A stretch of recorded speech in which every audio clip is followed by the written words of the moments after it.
You want to be a cultured person because being cultured is good for yourself and your social interactions. You're smarter than the vast majority of people in the world, but you feel inadequate when books, authors, directors, history, or scientific topics are discussed in a friendly discussion. This doesn't mean you're unintelligent. You simply haven't dedicated time to these subjects until now. You've had other interests. For instance, playing computer games isn't any more foolish than reading a novel. Except for knowledge books, other books are also meant for spending time and having fun, just like computer games. Of course, they have their benefits, but reading them won't make your bookish friend smarter than you. Yet, you now want to be cultured, but you can't suddenly read 100 classic books from world literature.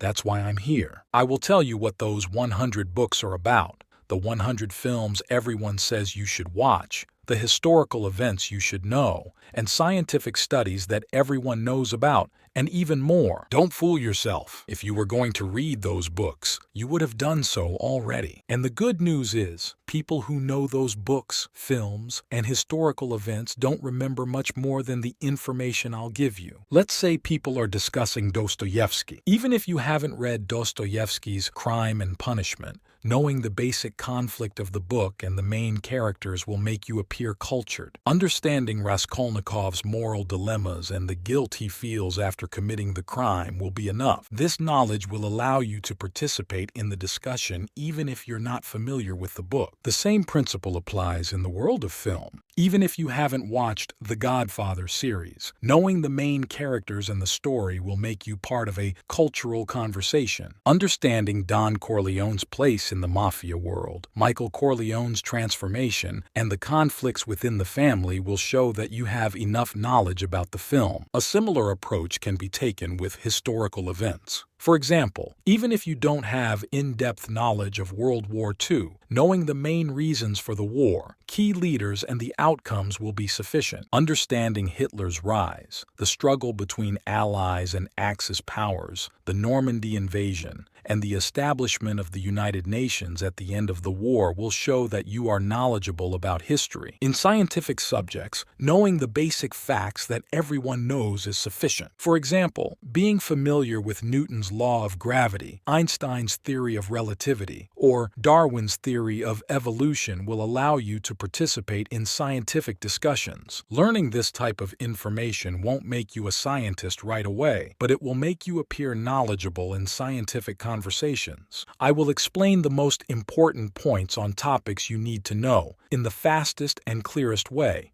Now, subscribe to my channel and let me tell you why it's important to be a cultured person, and then let's make you a cultured person. Self-expression ability. A cultured person can express themselves better and convey their thoughts clearly. This is one of the keys to success in both social and professional life. Social communication.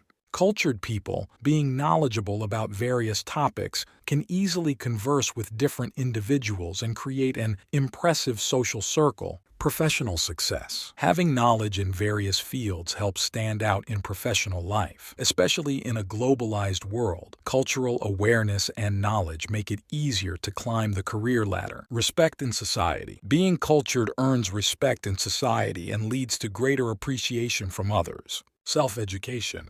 Cultured people are open to continuous learning and self-improvement. This is a lifelong process of development and renewal. Here are the benefits of being cultured, and I am the person who will make you cultured person.